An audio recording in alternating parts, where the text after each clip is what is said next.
Good evening, folks. Welcome back to another Monday night live stream. I hope everybody is well. I hope you all had a fantastic weekend, and I hope your Monday is kicking off the week quite nicely.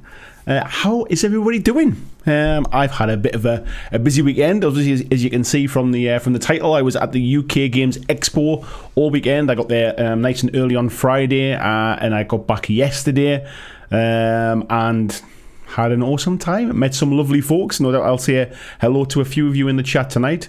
But yeah, met some lovely folks.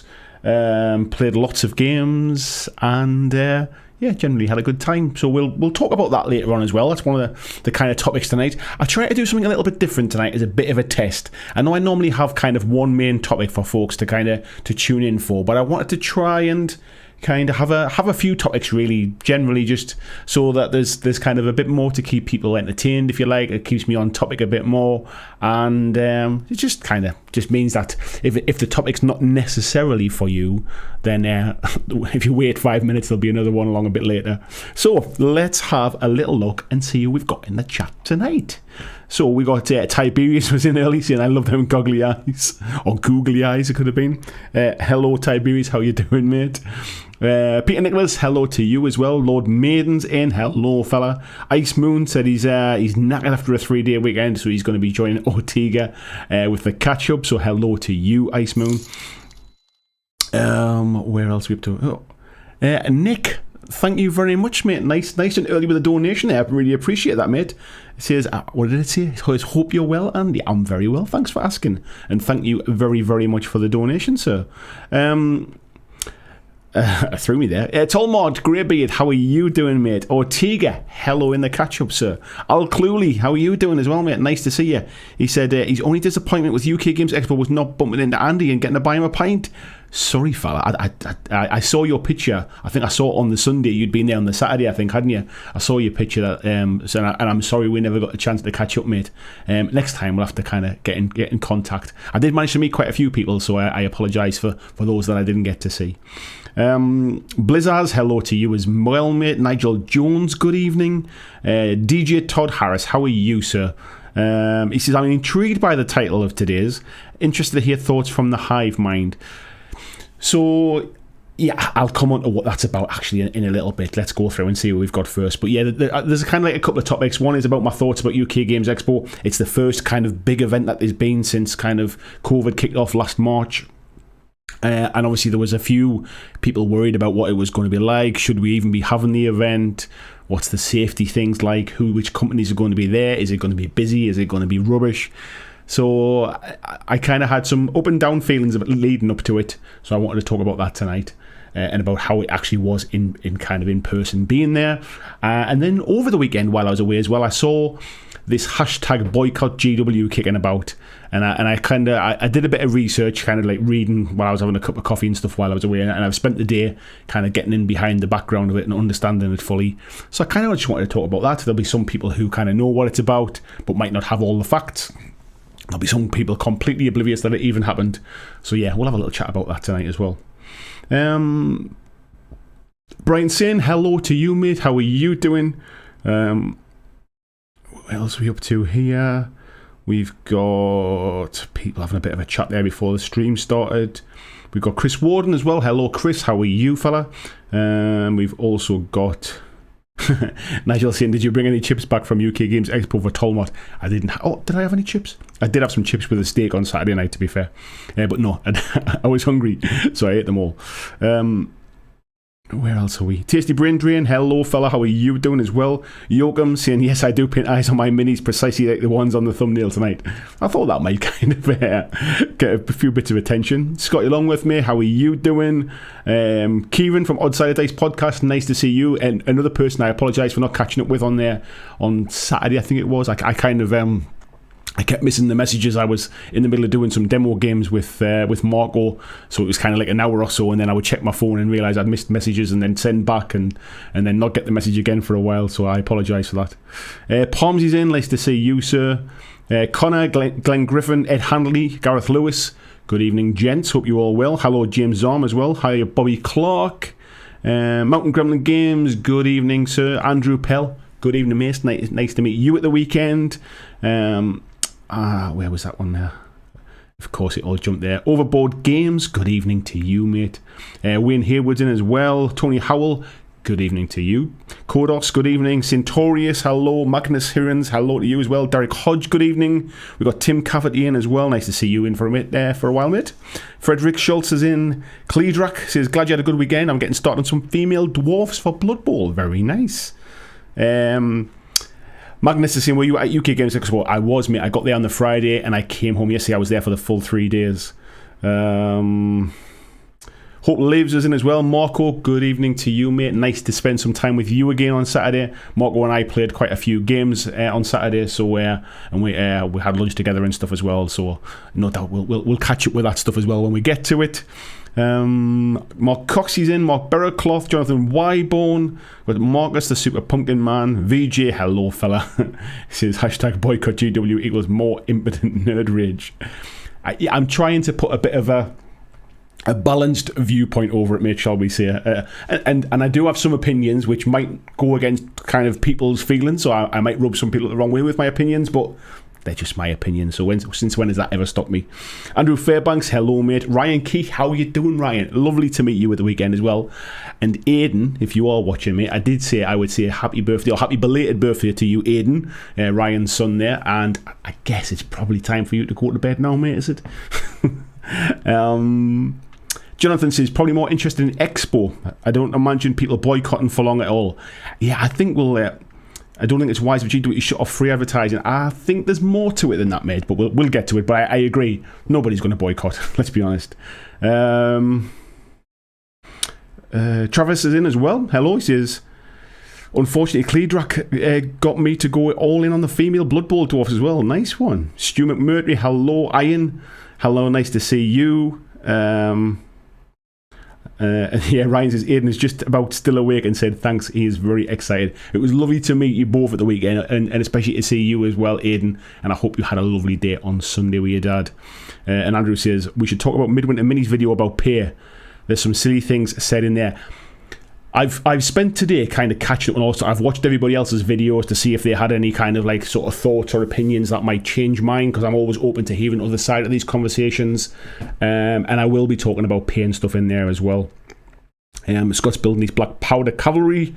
Ryan says almost as excited as having the press pass. I thought he might like it. I've got no use for it now, so I thought it'd be nice to kind of to give it to him. He's not likely to get one at his age, I suppose. And Coda says GW's doing the same thing 15 years now. Any rage caused, it never lasts long. Well, we'll come on to that stuff anyway.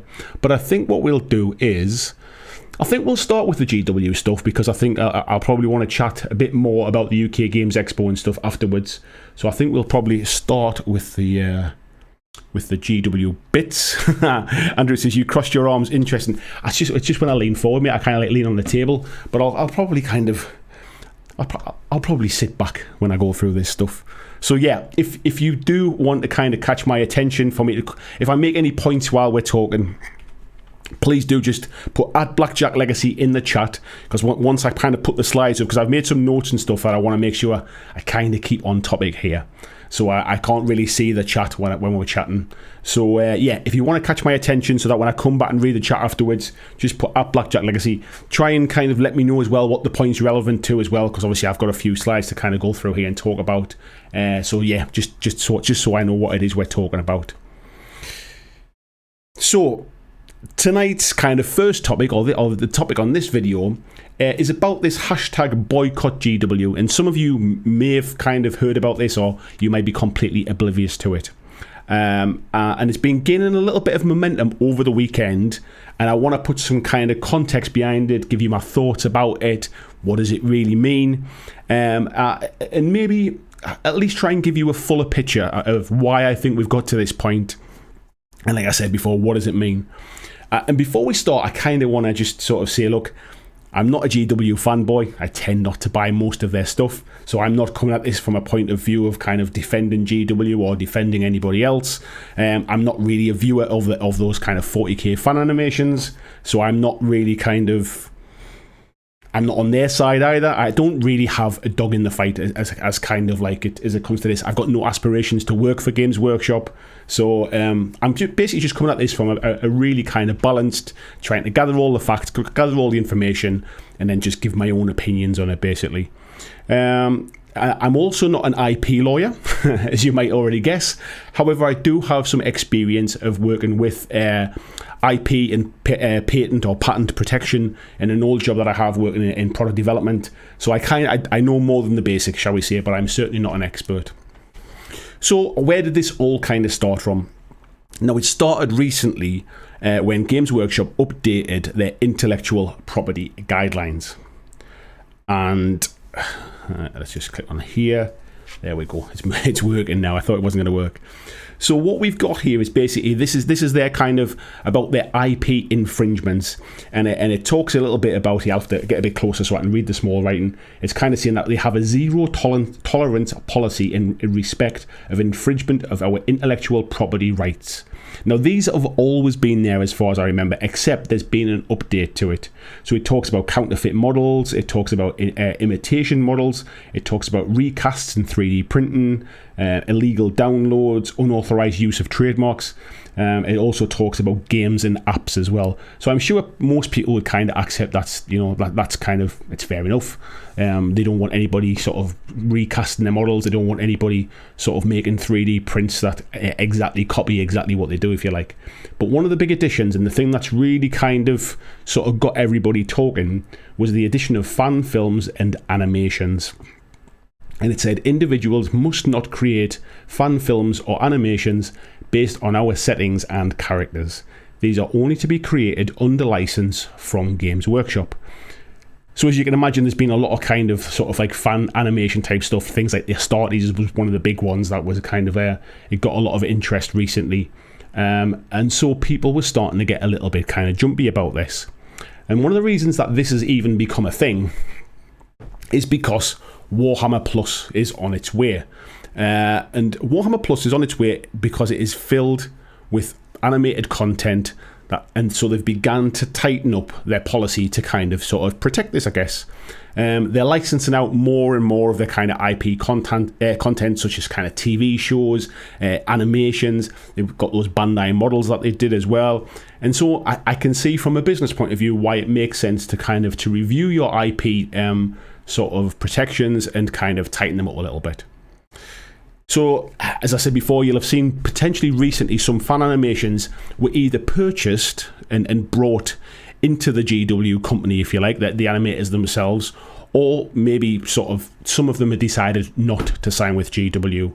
And so what they've done is they've basically like demonetized or unmonetized their content.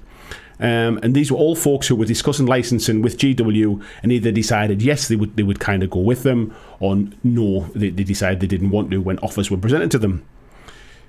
So a few of these content creators signed up to work for Games Workshop, such as the creator of Astartes, for example, and now they are officially employed by Games Workshop as animators making, let's just say, 40k animation content for the new Warhammer Plus channel.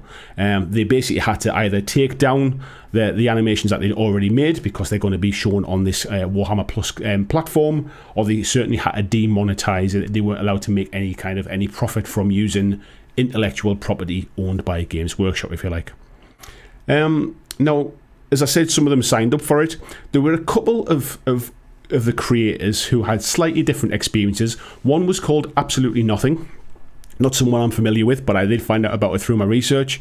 And he decided not to go ahead and work with Games Workshop due to personal reasons. He said he basically wasn't happy with the contract rather, that he was offered. And also he's a full-time student and he wanted to concentrate on his kind of studies and things. So he was asked to demonetize his content. He can't make any money from ad revenue and he can't make any money from Patreon. So he basically cancelled his Patreon. He made all of his videos basically sort of like non-monetized, and he willingly did this. He kind of understood that he was kind of sort of stepping over a line, if you like, and he willingly did that. But whether he's happy about it or not is a different matter, but he did that. Another creator, one called Sodas, actually removed his content from YouTube because he was in the process of speaking to GW about coming over and signing to work for them. And during that time, some, whether it be a small proportion or a tiny proportion, but there were some 40k sort of fans basically gave him a really hard time about saying that he was a corporate shill. Why did he kind of take his content down? Why was he selling out? And this basically led him to change his mind. He decided that he wasn't going to work for Games Workshop anymore, as he basically, the backlash that he received, he said that he basically lost all interest in doing any 40k animation and didn't really want to be kind of part of that community anymore, which was a real shame. So there's a couple of different stories that have kind of gone on in the background with regards to that. Now we fast forward to 3 days ago, which is when they started to kind of gather a little bit of momentum. And there's a YouTube channel called Brother Alpha Booser, who makes animated GW content under this banner of kind of TTS you might have heard of, or text-to-speech. I think it's about if the Emperor used text-to-speech, basically. And he makes these kind of almost sort of comedy kind of meme-type animations. And he posted a video at the weekend saying he was no longer making any more of these GW animations, as he felt that his work, the work that he was doing, fell foul of this new updated IP policy, and that he better stop now before there was any kind of like legal ramifications coming down the line. And this is basically was one of the things that's really kind of kicked everybody off at the weekend. On top of all of this, there was somebody posted, it was somebody called at BW Holland on Twitter, posted this kind of this thing from a GW advert for a job, and was saying like, how is this even a thing on the biggest miniatures gaming company in the world? How is this even a thing in their job adverts?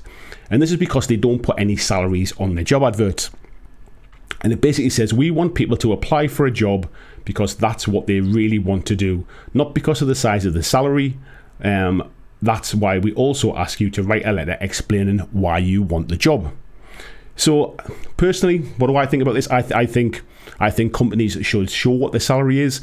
I don't think it's wrong to get people to prepare and kind of to maybe buy a suit for to go to an interview kind of thing, have to pay money to travel somewhere, to really put themselves out there, spend time and effort and money to get to a job interview, to go through the whole process, to basically get to the end of it, to be told, oh, well, like, you know, you can't afford me. I'm on £30,000 a year now. I can't afford to come and work for you for sort of £15,000 a year, for example.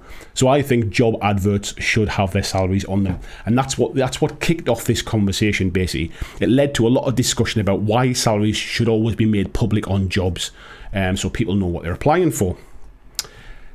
Then what happened was James M. Hewitt, who you might know, used to work for Games Workshop. He now has his own company along with his partner Sophie Williams called Needy Cat Games, and he posted about sort of his time at Games Workshop when he worked in their specialist games division, on the back of this sort of post about the job adverts.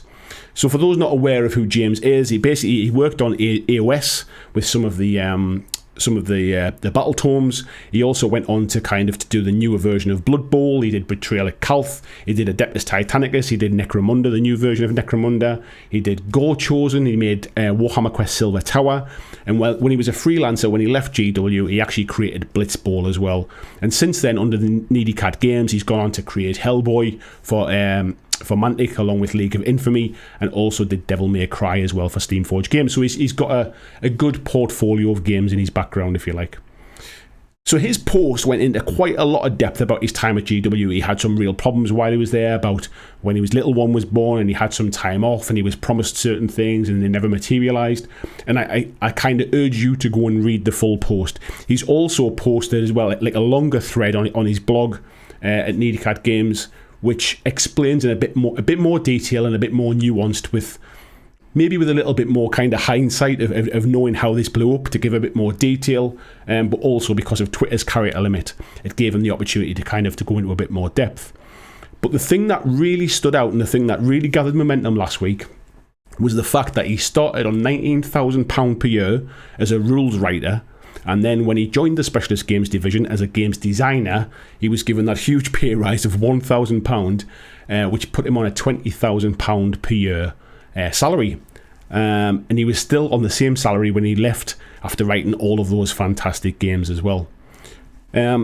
Also as well, James's partner Sophie, who he runs Needy Cat Games with, she also worked for Games Workshop as well, and she had another story that she posted which said about low pay, about terrible conditions that she was working under, the way she was treated by some of the kind of the management and things. And again, I urge you to read it in full. I don't want to paraphrase any of it because I don't want to kind of get it wrong, but I urge you to read it in full. And it definitely puts GW in a very bad light, shall we say, as an employer, and that's just putting it mildly. So, oops, let me there we go. It's because I knocked the mouse there. So we've now got this low pay, bad employment history. We've got this fan fiction stuff, clamping down on that. And then next we had Games Workshop posting their profits, which saw them have their best financial year in history. They had a revenue of £289.7 million and pre-tax profits of £89.4 million. And this was on the back of hearing basically how little they've been paying their designers and things. So these three things had built up a bit of steam over the weekend to the point where elements of the fan base had basically started to cry out about this hashtag Boycott GW. It was because of their heavy-handed approach to the fan animation, the fact that their profits were at an all-time high, and that there's low payment for their staff, and there's just this kind of swelling of anger towards them. And then factor in some of the recent releases about Curse City and lots of limited runs and box releases. Things start to get a bit angry. However, that said, let's break down some of these things into kind of a bit of wider context. Now, this is basically the start of their IP policy, and if you want to pause this as you're watching it back later and kind of read it in detail, you can do, but I've highlighted the part that I think is important when it comes to here. And it basically says that we love to see fans enjoying all things Warhammer. We also have a duty to preserve and protect our intellectual property rights. This is the only way we can ensure that Warhammer will be around forever. Our goal is to do this while continuing to support the passion and creativity of our fans. We will level with you. This is a difficult balancing act. Now, if we talk about the change of the IP guidelines, people may or may not know this, but under IP law, certainly in the UK, GW are obligated to protect their IP. They have to do that basically if they want to retain control of their IP. If they do not control it, if they do not protect their IP, they basically lose the rights to that IP. It becomes public domain, and they no longer have an IP or an intellectual property to protect. So a business in the UK, any business, needs to show to sort of in legal ways, they need to show that they are taking steps to protect their intellectual property. And intellectual property is made up of things like patents, it's made up of copyrights, trademarks, design, trade secrets, that type of stuff. If you don't make any attempt to protect your IP, and then later on down the line somebody basically starts making exact copies of the thing that you make, if you go to court to try and stop them, the courts will say, what steps have you taken to protect your IP? And if you say, well, I've never taken any steps, I've never stopped anybody in the past because I didn't think it really mattered, the courts will rule against you. And this has happened in the past, if you like, with other companies. I urge you to kind of go and look about it, but it has definitely happened. So yeah, basically this is the critical part. If you show negligence to protecting your IP, you're leaving yourself wide open for other people to just copy your products and not have a leg to stand on. How you do that, you can do that in a softly approach, you can do it in a heavy-handed approach. That's up for debate. However, from a legal standpoint, you have to show that you are taking steps to protect your IP, which I think GW have done by putting this information up. I also agree. I think modern day intellectual property law is probably very much outdated when it comes to kind of sort of this digital age. It was created without the internet in mind, for example. However, that's the law as it stands at the moment, and that's what everybody has to work with. Now, they have made some effort to kind of to bring certain fan animations sort of in-house to show on Warhammer Plus.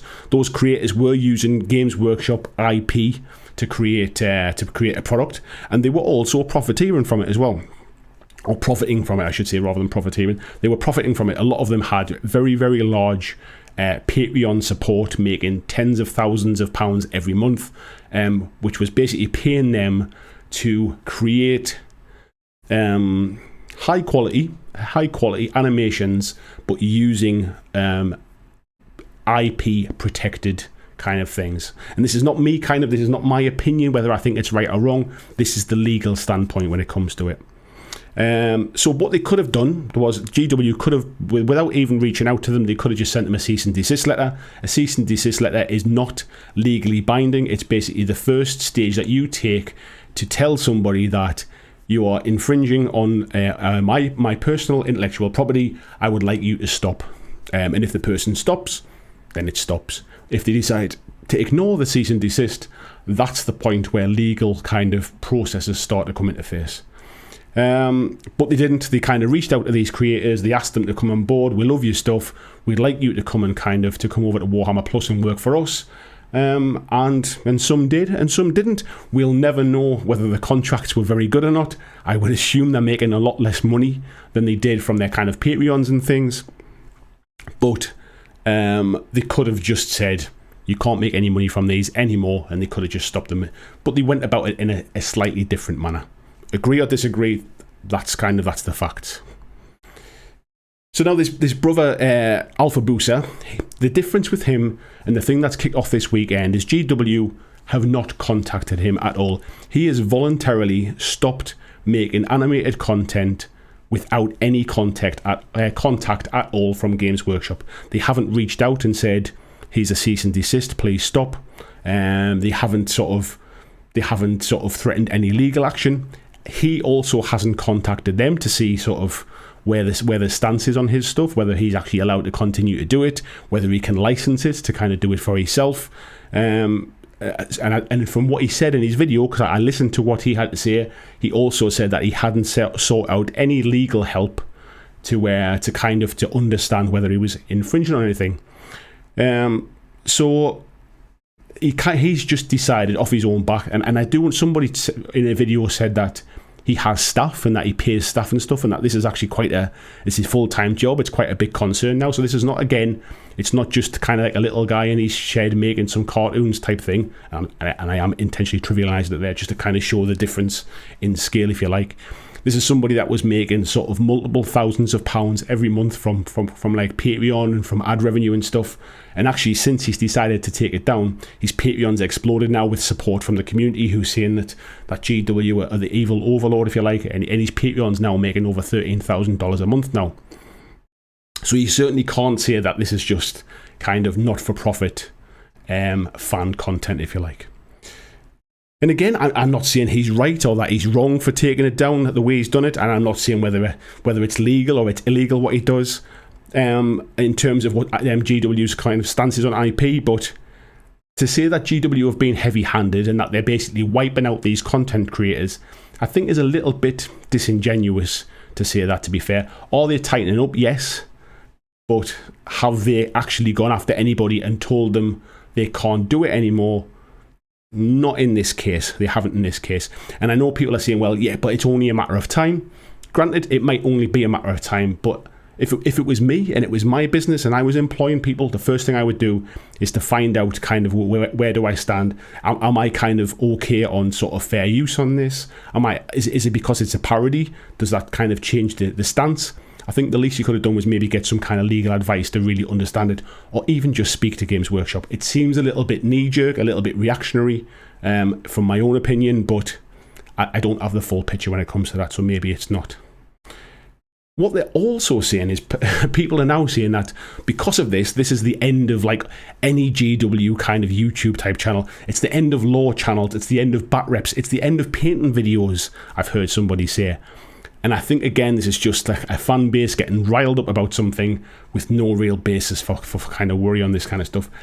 I know Warhammer Plus is going to have kind of lore information. It's going to have battle reports. It's going to have painting videos. But I can't see Games Workshop ever sort of asking people to not make painting videos, if you like, for example. I think that's really kind of stretching the panic a little bit there. Now, the next one, as far as underpaying employees goes, it's more straightforward in terms of kind of like just in terms of a topic, but it's a bit more, maybe it's a bit more controversial and a bit more nuanced in what I kind of want to say about it. So I should kind of sort of start this off by saying I know James and Sophie. I've met them multiple times. We've done some kind of videos together around Hellboy. I've kind of met them at conventions. I've been to their office, and I know them both quite well, and I would consider them both friends. So what I'm kind of saying here sort of puts that stuff to one side, if you like, and I'm not kind of trying to belittle or kind of to say anything bad about the situations that they were in. But it doesn't change my opinion on this. So I'm sure before they both started their first days at Games Workshop, the same way I've done for any company that I've worked for, they'll have signed an employment contract. And that employment contract will have said what the terms and conditions of those jobs were. In terms of salary, I'm not talking about being badly treated or anything like that, or being made promises to that don't materialise. That's a different matter, and I have no kind of issue with that kind of stuff. If they say it happened, I'm sure it happened, and I don't dispute that. And treating staff badly, yeah, it is completely wrong. But when it comes to salary and kind of sort of the money that you make for the job that you do, you come into that with your eyes open. And I'm sure they both, whilst they would have liked more money at that point in time, I'm sure they both accepted and signed that contract, as everybody who works at Games Workshop does. It's not like they're not signed into slave labour. They were basically free to give their notice and leave those jobs at any point. And both of them have since done so as well. And I'm not saying that basically, I'm not even saying that £20,000 is a good salary. I would expect that Games Workshop rules developers or rules writers or games designers would be paid more than that, especially bearing in mind the kind of money that the company makes. But they're under no legal obligation to pay people more, if you like. And the problem is that these kind of low-paid jobs will continue to be low-paid as long as people are happy to go and sign the contracts and go and work in these jobs. And I don't just mean Games Workshop, I mean any business anywhere around the world will continue to pay people low wages while people are willing to work for low wages. There's lots of companies out there who should pay their staff more. There's things going on in the UK at the moment about nurses wanting a bigger rise for the work that they do. They've been offered a 1% pay rise. I think they're expecting about 10% or 7% they're asking for. People who work in care homes and stuff. There are lots of people who deserve more money for the job that they do. And so I'm not kind of saying that people shouldn't be paid more. I'm just saying that everyone signs up knowing what they're kind of getting into. And I think that basically there's also this thing that I think people end up doing jobs for less money because they expect or they think they're going to have more job satisfaction because they're doing something that they love doing. I sort of stepped away from a really well-paid full-time job that I'd been in for 15 years to come and do this full-time because I wanted kind of my mental health better. I wanted more time with my family. I wanted more time at home. And I hated the job that I did. And I walked away from that to do this for way less money than I ever earned before. If it was just about the money, I would never have kind of stepped back and done this full time. So some people do go into jobs and accept that they will get paid less for doing it. I think sometimes when people go in and think that working for Games Workshop is going to be fantastic, I think there comes a point where after maybe 6 months they go, actually this is just like any other job, and the wages are not very good. I think James even went on to say in his posts and stuff, he was earning more money working in GW retail in a store, selling the stuff, than he was working in a kind of head office writing rules, which I personally think is wrong, but that's my point. I'm assuming he must have known this when he kind of signed up. I'm also not sure kind of how much other games companies pay people either. So if, for example, for Mantic or Warlord Games or any of the other kind of Nottingham-based companies, I've got no idea how much they pay their rules writers. Most of their rules writers are like freelancers, basically. They're not even employed full-time. So some people will kind of say, I'll accept lower wages because it's a full-time job and I get holiday pay and I get sickness pay and I get health benefits and I get a pension and all this kind of stuff. I get profit share schemes. And yes, it might be a little bit less each month, but it's a much more stable position rather than it being like I get paid a little bit more as a freelancer, but the work's a bit sporadic and I don't always get money every month, if you like. And like, let's be honest as well, there's plenty of companies overstake. There's plenty of other hobby companies who are also sort of paying sort of cheap Chinese labour, if you like, and getting things shipped over to kind of keep the costs down. But I don't see people up in arms ranting about exploitation of kind of overseas labour. So, as I said before, it's a... Whoops. Let me go back here. As I said before, it's a bit of a nuanced kind of subject. And I don't want this to come across as I'm targeting James and Sophie here. I'm just talking about the situation that James and Sophie have raised when it comes to salary. That I think it's not quite as easy as just to say GW are this evil corporation and they should pay people more. I think they could pay people more if they want to, but there's no legal obligation to do so. They're above the minimum wage, and whilst I think it stinks and they deserve to be paid more, everybody comes into this with their eyes open, if you like. And GW are not the only company that do this. So that's why it's a bit of a difficult subject to talk about, but that's the truth, if you like.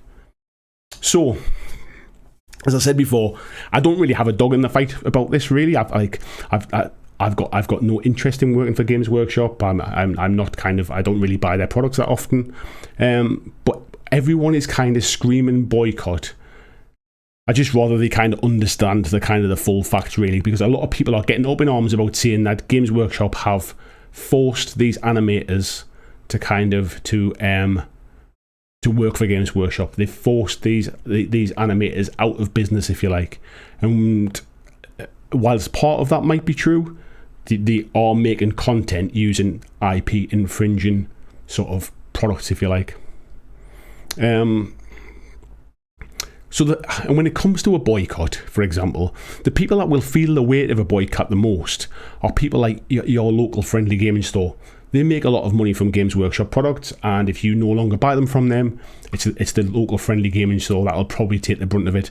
It's the lowest paid of the GW staff will be the first ones to go if profits drop, if you like. It's the staff in the stores, that kind of stuff. And I'm not saying that you should continue to support them because of that. I'm just saying that understanding the effect of boycotting a company, if you like, for reasons that you might not fully understand, has effects that you might not fully expect. And if you feel strongly about this, I feel really strongly about this, then by all means, choose to not support Games Workshop. I would if you know what you're doing, if you kind of understand the full story and you don't want to support Games Workshop, then don't support Games Workshop. Absolutely. But the staff that you interact with in stores, the staff that you interact with on the Warhammer community sites, on the Facebook page, that kind of stuff, those are not the focus of the hatred, and some of them have been getting a bit of a hard time through this. Just kind of direct your anger at the right place, if you like. And whilst you might also think that this big GW boycott thing, this will teach them a lesson type of thing, the passionate fans that you hear online are such a small portion of the overall Games Workshop customer base. Probably 80% of sales, I would probably say even higher, are probably purchased by people who have no idea any of this that's happening, don't really care about how much money GW make, don't really give a second thought to the rules developers. They're kind of parents buying kind of stuff for their kids.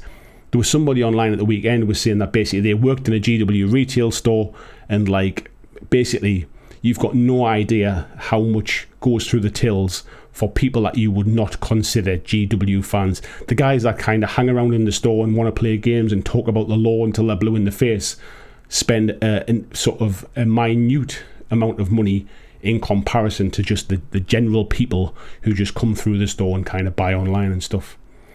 So yeah, I guess I'd kind of round it off by saying make your choices, but make those choices kind of based on the full facts, and direct your anger, if you like, at the right place, not at the person who works in a GW store, or not at the person who's on the end of a kind of a Warhammer customer service line, if you like.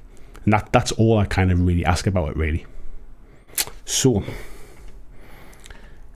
that was kind of a bit of a long one there, but I want to kind of go through and see what folks think about it. I'm sure there'll be some kind of comments in there, because it's a funny one to talk about, really. When you start talking about money and you start talking about real people, especially people that you know as well. Like I say, I know James and Sophie really well, and like I said, the stuff I was talking about was nothing to do with them personally.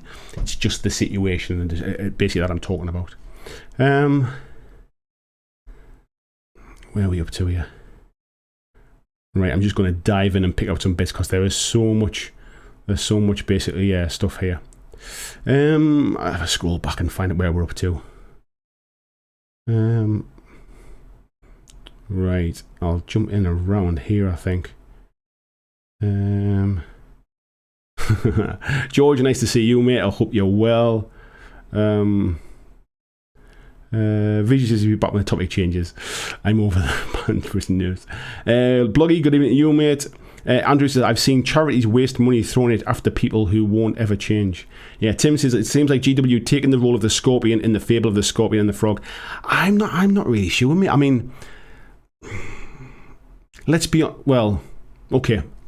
I get your point. Glenn says, you're going to sub to Warmer Plus. I've got no interest in it, mate. I don't watch that. I don't watch the fan animations for free online, mate. I've got no interest in subscribing to it. I'm not that interested in any of the animation stuff. I don't really play a lot of the GW games these days. So, I've got no use for it, really. Ranton Badger, good evening to you. Kodos is saying, acting against fan films is not new. The first one they shut down was a German live-action film in 2008. I think this is purely that there's been an update to their terms and conditions, if you like, just because they're I mean, so much of their stuff these days is about using their IP. I think if you go through their kind of financial report, there's so much basically stuff talked about how much money they are making from using and selling their IP. They have to protect it, otherwise that kind of cash cow is faded, because basically everybody just makes it for free anyway and keeps the money themselves. Palmsy saying first he's heard about this, so far feels par for the course. Michael, hello to you as well, hope you're well. Michael says, I support the GW boycott. I don't agree with all the arguments, but it's our first and maybe final chance that GW need to change strategy and lower prices.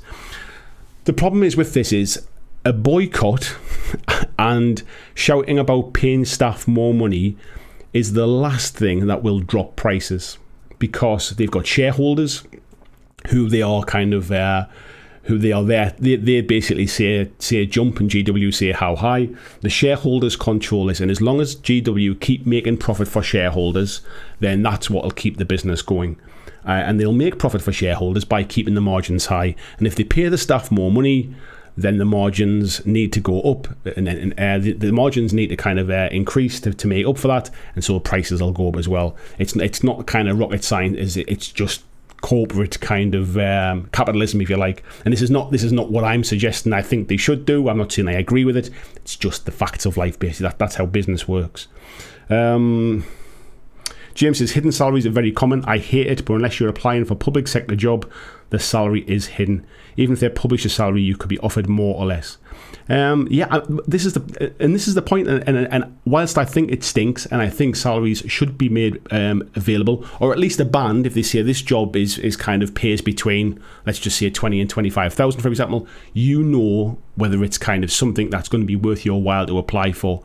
I agree with that. However, what I find strange is the fact that when people sign the contract and accept the job, and then are not happy with how much the job pays, it's like, well, did they lie to you? Did they tell you you were going to get 30,000 and now they're only paying you 20,000, or did you know going in that was the salary kind of thing?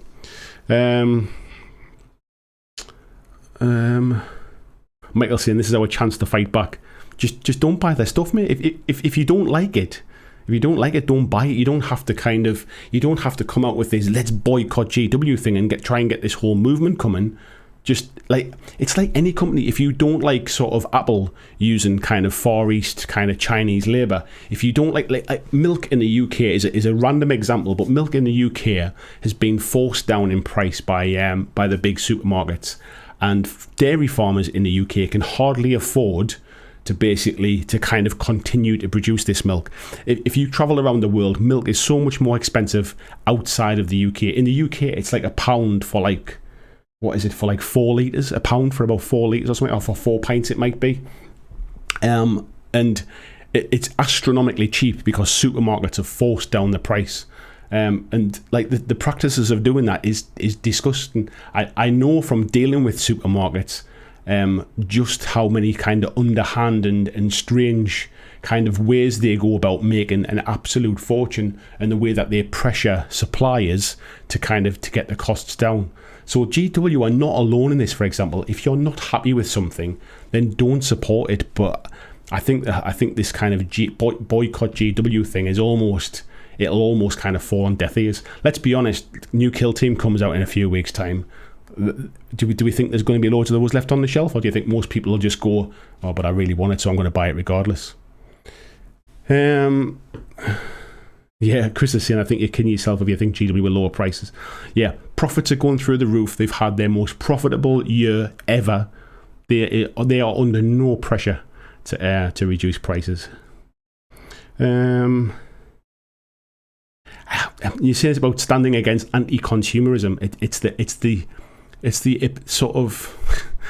is the perfect example of consumerism. It's not anti-consumerism. It really is consumerism. Robert, hello, nice to see you, mate. How you doing? Pomsy saying, how do you live off 20k a year? It depends where you live, mate. I mean, it depends. Like, there's people earn a lot less than that. There's people earn £7 an hour, which is like kind of minimum wage or whatever it is, £7 or £8 an hour. It just depends on what you do. I mean, some people sort of still they flat share, they live with parents. I'm not saying it's acceptable. I'm just saying that is not uncommon, and it's not necessarily kind of a low rate. There's plenty of people on like £14,000 a year doing other jobs as well. You basically kind of that's it's low. Yeah, Michael's saying, I live off 12k a year. I have disability. He says, I have poor, but I have my pride. Let's have a little look here. Andrew's saying, dumb question for the chat. What is approximately cost of living for your area? Where I live in the northeast, the cost of living is much cheaper. If you went to central London, it's astronomical. Like the price of the average price of a house in the northeast is probably about like I think it's something like around £100,000 or something like that. The average price of a house like down south is probably nearer about £300,000, for example. There's a huge disparity in the cost of living. Things like food and drink is generally like kind of the same price, but things like sort of like council tax, if you like kind of the tax that you pay the local government for your house, things like general house prices, there's pretty decent kind of sort of public transport and stuff.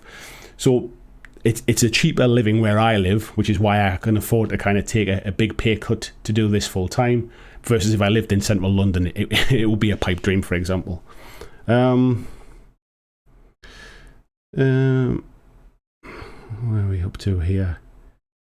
Scrolling down some of these. Tim's saying, why now are they clamping down? They're not clamping down now as such. This is because they are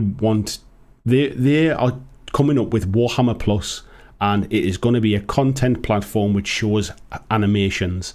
And basically, if people are making animations competing with theirs, using their IP, then they have every right to stop them, for example. Whether I agree with it or not, that's the legal aspect of it. At the end of the day, if it was just about the quality of their animations, they could go and create, like, these are the kind of the fan content, if you like. If it was about the quality of their animations, and they are fantastic, by the way, but they could just go and create their own IPs. They could go and create their own worlds and stuff like that, but nobody will watch that.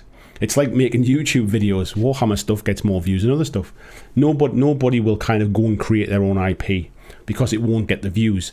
They are basically piggybacking off the fact that GW stuff is popular, so therefore they're making the content about GW stuff, but using the exact same imagery, the same kind of context, the same language, the same stories, the same worlds, the same characters, all that kind of stuff. And again, I'll keep saying this. It's not about Andrew. Thank you very much, mate. The immortal words of Ted DiBiase. Everybody has a price. Yes. It's not about kind of what I think. That's just the law. That's what GW have to do. If they do not try to protect it, then it leaves it open for anybody to do whatever the hell they like about it.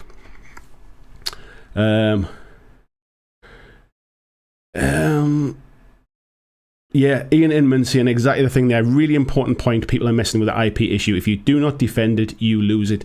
This is exactly it, mate. And I've worked in that kind of industry before. Like I say, I'm not a lawyer about it. I don't know every single legal kind of detail, but I know enough that I had to defend the stuff that I was creating when I worked in product development. And if you do not show kind of a track record of trying to protect the IP that you own, you basically leave it wide open for everybody else to just come in and use it on your behalf. Andrew says, I don't think it's a ban. It says it needs to be under license. It doesn't specify the license terms. Yeah, exactly, mate. That's it. And this is the point about the creators decided that they're going to end it on their own terms rather than actually, like I said during the chat, if it was me, I would personally have personally found out. Am I breaking any rules here? He's just assumed that he's breaking rules and then ended it before anybody comes at him. Games Workshop will not just suddenly come and put a huge lawsuit on his desk.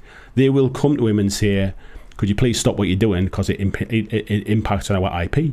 And that would be the first step. Now, if that had happened, I fully understand why he might have decided to back down and decide not to do it anymore. But he's almost kind of preempting something that might not happen. So who knows? Chris is saying trademarks need to be protected. Copyright is different. You need to protect your intellectual property. Intellectual property is made up of copyright and trademark and trade secrets and sort of sensitive agreements and all that kind of stuff. Designs, your designs are part of it. The designs are being used as part of this, for example. So there's more to it than saying you need to protect your trademark, for example. If you do not protect your imagery, if you do not protect the IP, the intellectual property, you lose right to basically own it. That's how it works. Hobby Hero, hello to you. Ian is saying all you need to do to protect the IP is to directly sanction fan works, instance by instance. They kind of are doing that, mate, to be honest. If you think about what they're doing, they've contacted some creators and they've said, would you like to come and work for us? We love what you're doing. Would you like to come and work for us? Creators are welcome to say no, but then either way, whether they say yes, or if they say yes, then basically GW have moved over their product onto the Warhammer Plus channel, and if they've said no, they've said, right, that's absolutely fine. However, you're not allowed to make money from it anymore because you are making money off something that we own the image rights to. And that's exactly what's happened. That's what happened with not Soda's, the other guy. It was absolutely nothing. He decided, that's it, I don't want to work for you. I don't like the contract that you're offering me, and I'm already too busy as a student, so I don't want to work for you. And they said, fine, absolutely fine. But you need to kind of take any monetization of it. And that's exactly what's happened, basically. Andrew is saying, I think Andy looks a bit famished. Yeah, and James is saying they've done this, but the rule is you can't monetize it. This is exactly it, mate. That's exactly it. Michael's saying 5k a month. Jesus, remind me to never live in America. Glenn says long term they shoot themselves in the foot because they want a new bunch of content creators who have an active fan base to sign. I disagree, mate. I don't think it is them shooting themselves in the foot. There's a bigger legal thing here at work, and I think the vast majority of people don't fully understand or don't understand enough about them having to protect their IP. If they basically just leave these creators and say, "Oh, just do what you want," then why shouldn't anybody else? One of the bigger companies, why shouldn't a big animation studio just go, well, we're going to make it and we're going to release it on a DVD or a Blu-ray, or we're going to put it on Netflix or wherever the hell it is, and we're just going to release it ourselves? Because you have no track record of ever stopping anybody do it, so you haven't got a leg to stand on. And this is where it gets really, really messy. Honestly, I've been through this stuff in a legal sense. I know exactly what it's like. Let's scroll down a little bit. Ed saying, people who think GW are nuts about their IP should try making money from meerkats in smoking jackets. Yeah, exactly, mate. I mean, look what happened recently in the UK. I don't know whether people remember this, but there was this whole thing about Aldi made a chocolate cake which looked like the caterpillar cake that Marks and Spencer's make.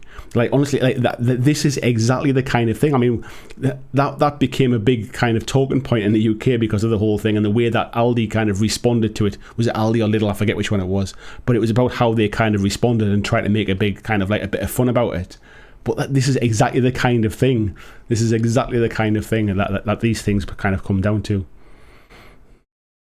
Lazy Bum says, fair use isn't a right, it's a court judgment. It's a fine balance thing. Fair use comes under certain definitions, but one thing that isn't for fair use is you cannot basically directly use imagery, kind of design, icons, that kind of stuff, and then monetize it as well. Because it can, if it could potentially be even confused with being from the original creator, or will impact upon something that the creator is planning to do, then that's when it becomes kind of IP infringement. Hope Live says, the creators of Alien, Starship Troopers, Dune, and every other IP have asked GW to stop profiting from their intellectual property. Sadly, that is all GW stock. But there's difference between inspired by and using directly the product. That's where this kind of comes down. Scroll through here. Nico saying, the whole getting underpaid is just junk. I love that you stated it revolves around a supply of workers willing to work for that wage versus the number of jobs in a niche area. Yeah, honestly, mate, it's I feel bad. I think these creators, these people are talented. They are they can do stuff that I can't do, and I want to see them paid a good wage. However, they all signed a contract. They all knew what the wage was for that job, and if all of those really talented creators decided to not work for GW would be forced to put up the prices, put up the salaries of what it pays to employ people. When I had to employ people to come and work in my team, when I worked for the company that I worked for, and if I put a salary band on that advert, and I couldn't get the right people for the job because people who were exactly what I was looking for expected to be paid more money, I would have had to put my salary band up to be able to employ people who were a good fit for the job that I wanted them to do. And that's just the going market. If people can get paid more money elsewhere doing something else, then they'll go elsewhere, for example. But if you want the best, if you want the right people for the job, if you want sort of really creative people who are great rules writers, and you can't get them because your salaries are too low, you have to increase their salaries. But I think because it's GW, people are willing to work for less money. And rightly or wrongly, I just think that's exactly what it is. Yeah, and everybody's saying this bit. Basically, it's all wage slavery. It's a free market, that's the thing. But no one has a gun to their head saying, this is what you're going to get paid, and that's it, mind you have to come and work here.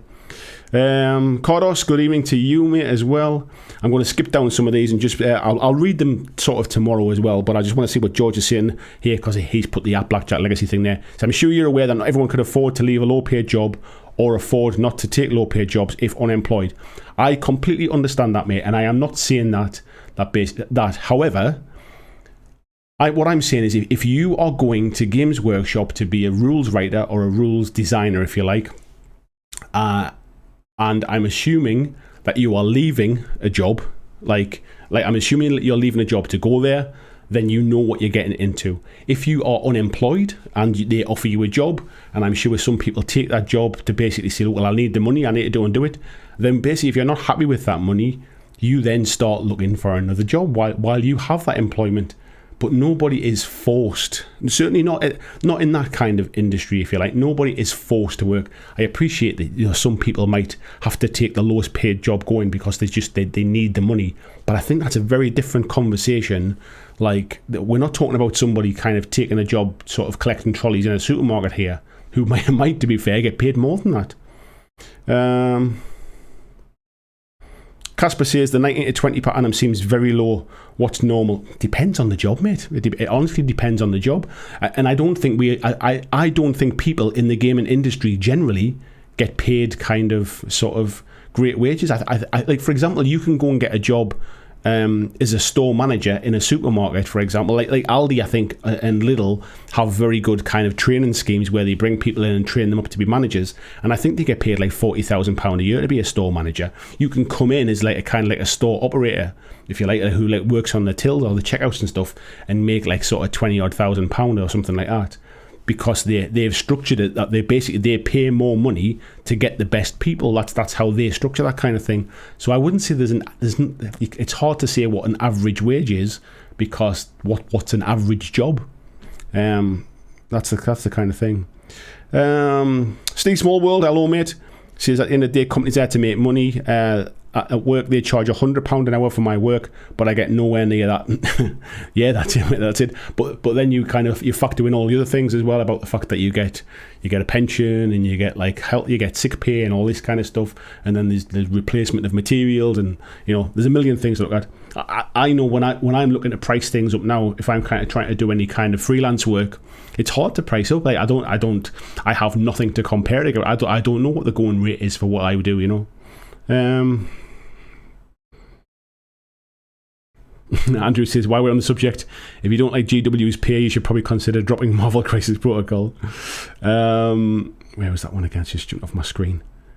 Lordman saying, you mean pints? If it was 4 litres, farmers will already go bankrupt. Yeah, I did mean pints. I said pints, didn't I? It's like £1 for 4 pints. It's horrendous, basically, like how little they actually make from that. Ian says, if you did want to make a company change, you have to use social media. Doing so silently is meaningless. This will fail. But I have always been happy to print my friends' GW armies. Yeah, but the thing is as long as you're not doing it for money, you're not infringing anything. Is it Nusagi Miyamoto says, to secure money in the future, companies are not interested in their loyal fans. What they think, they're interested in how to attract future fans. Absolutely as well. I agree. Let me just scroll down, mate. Simon Dave, hello to you as well, mate. Nostock, hello to you.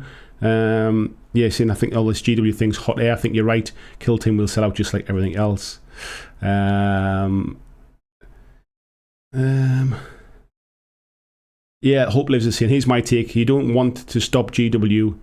You don't want to stop buying GW, so you want them to change. The only way is to walk away and don't look back. You can only change yourself. Yeah, that's it. Marcos says, I perceive those salaries as low, but I don't know that industry. If salaries were systematically lower than cost of living, people could not join in the first place or go to competition or else. Yeah, I agree, mate. Nostock saying, don't they get 50% off their plastic crack? You can't feed your kids with 50% off your toy soldiers, mate, can you? That's just irrelevant, really. We've got a few in Sunday Psych. Wargamer Ape, hello to you as well. Daniel CS, hello to you. Daniel saying, GW doesn't have to be so heavy-handed while defending their IP. I think we need to kind of put it into context what they've actually done, though, as I just mentioned. Anyway, there's too much for me to read tonight. I'll be taking all time, and I also want to talk about I want to talk about my thoughts from the UK Games Expo. I'll come back to that other stuff if we've still got time at the end, because I can see that there's a lot of passion about it. However, that's not the full topic tonight. I also want to talk about the UK Games Expo. So, UK Games Expo was at Birmingham NEC at the weekend. It was cancelled last year. It was delayed again this year, obviously because of the COVID stuff. And there were a lot of people a little bit worried about attending this, whether it would be... It's the first kind of big event, certainly within the gaming circles, of kind of getting lots of people together. There's generally about... I think on a good year, there's about 40,000 people go through the door to this event. And... obviously, people were worried about it. Some retailers didn't want to attend. I think they were worried either it was going to be lower numbers and it wouldn't be worth them attending. Some retailers were generally worried about their own staff having to kind of be around people for the full weekend. And then there was also some kind of restrictions that you had to kind of have a COVID passport to get into the event. You had to wear a mask when you were in the event. All these kind of things. So it was all a bit... It was all a bit up in the air. And I'll be honest... Before the event started, I was kind of on the edge about cancelling myself, and not cancelling because I was kind of worried about the COVID aspect. It was more about I thought the event wasn't going to kind of live up to my expectations from previous years. However, I went, and I'm glad I went. And what I found was I had a really, really good weekend. The first day, what I would say is actually let me. A bit of a bigger screen there. I'll move that one for when I got the pictures up. I had a bit of a quieter day on the Friday. It was a little bit of a shock to kind of walk in and find out how much quieter it was and how much less stuff was there. And I did feel like within a few hours, I felt like I'd wandered around and seen everything. And it was like I might have made a bit of a mistake coming here. I must be honest. I might have made a mistake coming for 3 days and paying for 2 nights in the hotel and all that kind of stuff.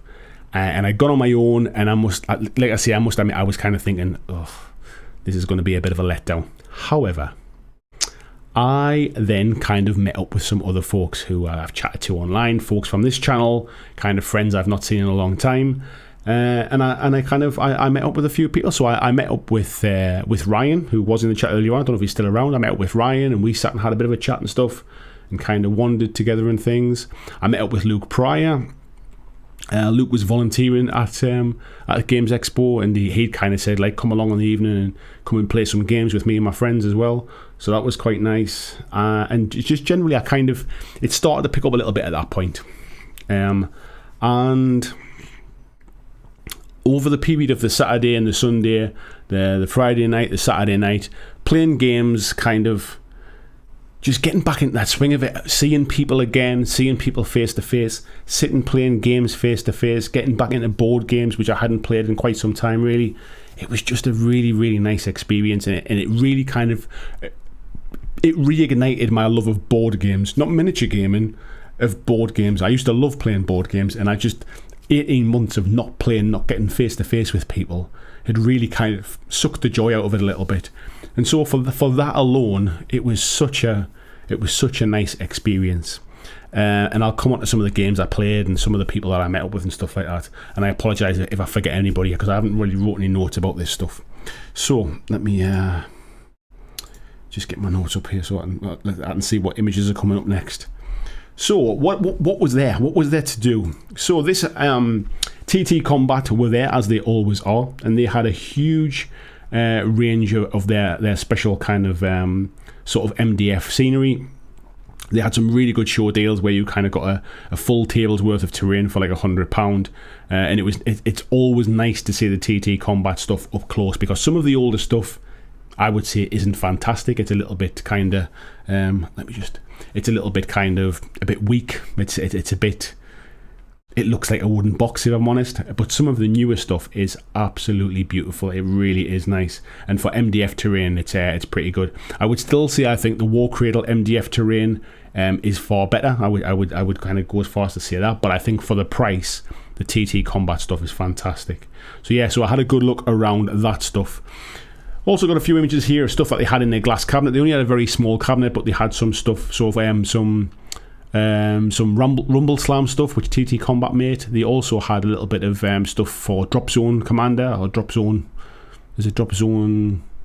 I forget what it is. Drop Zone Commander, Drop Fleet Commander, I think it is as well, isn't the other one? But these were the ones for Rumble Slam, and these were the ones that are coming soon. And I absolutely love these. These really are just kind of like sort of comedy miniatures, and they had some exclusive stuff that was available on the show as well. So these are just some kind of very quick images, really, of some of the things that they had available there. Tony's saying there, glad I wasn't there. I'd have spent a fortune at the TD Combat store. And Andrew's saying that's some pretty terrain. The terrain for Carnival, the what's it called? Like the Venetian kind of buildings and stuff. They had some awesome stuff that looked like it was kind of like leaning over and sinking into the canals and stuff. It was really, really nice to look at. Ryan says you made Aiden's Expo as well. He loved meeting you, and the selfie and press pass made his day. I'm really glad he had a good time, mate. And it feels weird to me that anybody wants to kind of meet up in the first place. So yeah, I'm glad he had a good time. So I also on the Saturday, I think it was, had a demo game of Carnival, which again is made by TT Combat. I should say that actually basically there wasn't a lot of miniature stuff there this year. Mantic were there, but they were focusing on their board game stuff and their kind of like their terrain crate things. Warlord were there doing some small demos of things like Judge Dredd and Bull Action. Outside of that, there was a little bit of kind of Asmodee stuff with Star Wars Legion and X-Wing and things as well, which I did do some demos of, and I'll come on to that in a bit. But yeah, like sort of there was no Games Workshop this year, there was no War Cradle this year, so miniature stuff was a little bit limited, which I think was my first disappointment when I was first there. But myself and Luke Pryor had a demo game of Carnival. We played a full turn of it, and the guy explained the rules. And I have to say, I was really pleasantly surprised about Carnival. It is I mean, it looks a beautiful game when you've got some nice terrain to play on as well, which definitely sets it off. It's a game that is almost, I would say it's like almost 50% skirmish game, 50% RPG, because there is definitely a lot of license about sort of, you know how in Dungeons and Dragons, if somebody goes, oh, I want to kind of jump across from this building and I want to slide down the side, and you go, well, do you think you can do it? Like, yeah, what's the difficulty kind of thing? There's an element of that when it comes to Carnival. So they do this thing, there's very much like this kind of parkour thing where you can basically jump from sort of like, so you can see on this image here, let me see if I can get my little pointer here, my laser pointer. So you can see here you've got these little posts on top of the bridge. You should be able to see my little pointer moving around. So this, we did it, like basically what happened was we had this person, Luke was controlling, sort of jumped down onto this post, jumped across onto this post, and then jumped down on top of the gondolier that I had in the little boat there. And I don't think I've put another picture on, but I also had one where basically this person was mine here, and he jumped down the side of the building and landed on top of one of Luke's models. It's just quite, it's very sort of thematic, it's very storytelling, it's got a bit of a sort of Cthulhu feel about it as well. But it is very much, it's not a competitive game, it's very much a casual game. It's the kind of game where I think you could buy a couple of, even the starter box is fantastic value, but I feel that you could buy a couple of kind of sort of starter packs, like the little kind of starter army things, if you like, with about 5 or 6 models in, have a little board, and just kind of quite happily sort of play sort of thematic games of this. You wouldn't necessarily have to invest heavily unless you really wanted to kind of pick up certain models and stuff. But yeah, is it something I'm going to kind of sort of go on and play? I'm not so sure. It really does depend upon on who I can get to play with me locally, really. But yeah, models look nice, terrain really sets it off, and the starter boxes are absolutely fantastic price. They're a steal. So yeah, that was a good experience, and I enjoyed that. I'm just looking down the chat here. I'm just coming down. Oh, I'll tell you what. Actually, I can have a look on the chat on the big screen here, and come down. So yeah, Iron's on about Drop Zone Commander. Blizzard saying the cactus needs a sock in his hand. Chesney Kennedy said, I had to work on my social skills after test playing the game that was so dull. I didn't want to upset the creator, but I couldn't get into the game. I've been there in the past, not this weekend, but I have demoed things in the past where halfway through the demo I'm thinking, how do I get out of this? This is not my kind of game. I don't want to sit here for another half an hour kind of finishing this off. I know exactly what you mean, mate. Yeah, George is saying that last you played Carnival. Did you like it? Just talking about it, mate. Cordis is saying, getting late already. Good night. Good night to you, mate. Ryan saying, I backed the Kickstarter for Carnival but not done anything with it. Part of me thought it was too narrow and we'll be getting stuff just for it, and the other part of me was impressed. It's definitely very much kind of how would I phrase it? It's a beer and pretzels kind of game. It's a game that you play for fun and storytelling. It is not a competitive kind of sort of edge case game. It's not a war machine. It's not an X-wing. You know what I mean? It's not that kind of thing. George is saying, yeah, you're right about the RPG feel. James says, can you do a backflip then drink a beer while doing a handstand? I personally can't, but I think I could in the game, mate. Andrew says, we played the first scenario from the beginner box of Carnival last night. Needed the FAQ off the website as some of it wasn't that clear. Very enjoyable though. Yeah, obviously I've not read the rules in any depth. The guy was demoing the game to us, but I can imagine there is so much looseness to what you can do, and a little bit of just agree with your partner what you think, like, you know, well, like, do you think you'd be able to do that kind of thing? That I would imagine some of the rules will be a little bit unclear. But yeah, I think that's the beauty about being able to get to a show like this and do a demo. I think otherwise you struggle with some of the basics even sometimes. Ryan says, yeah, Kickstarter, where was that one? Just jumped. Kickstarter and everything since it's only increased it. Yeah. James is saying the barrier at Carnival feels like a terrain.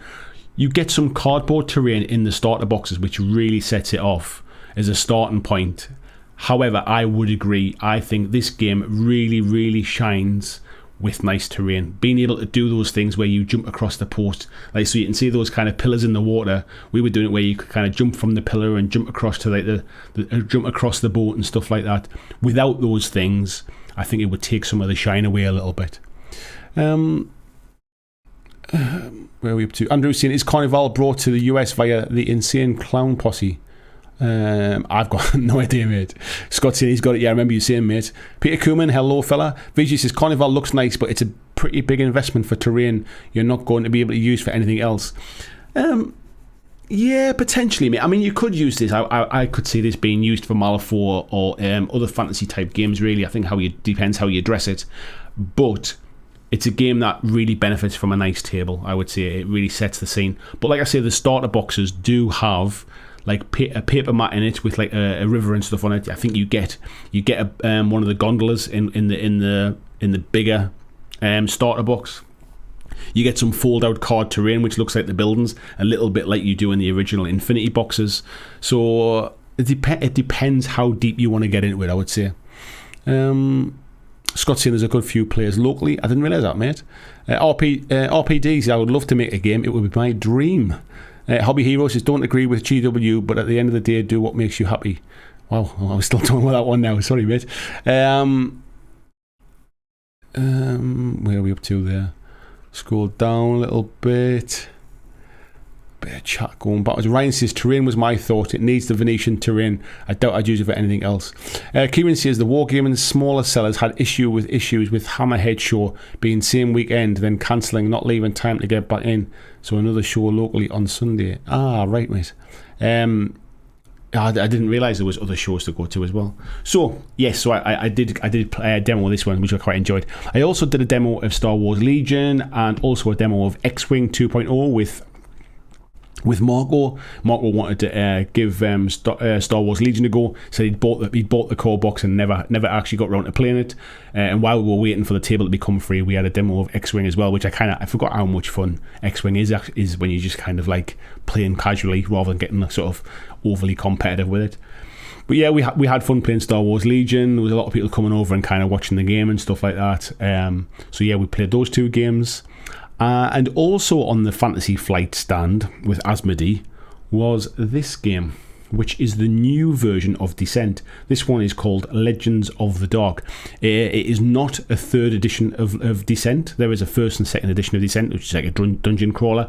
This is basically a Descent game set in the same universe, but is a different type of game. And yeah, there was lots of...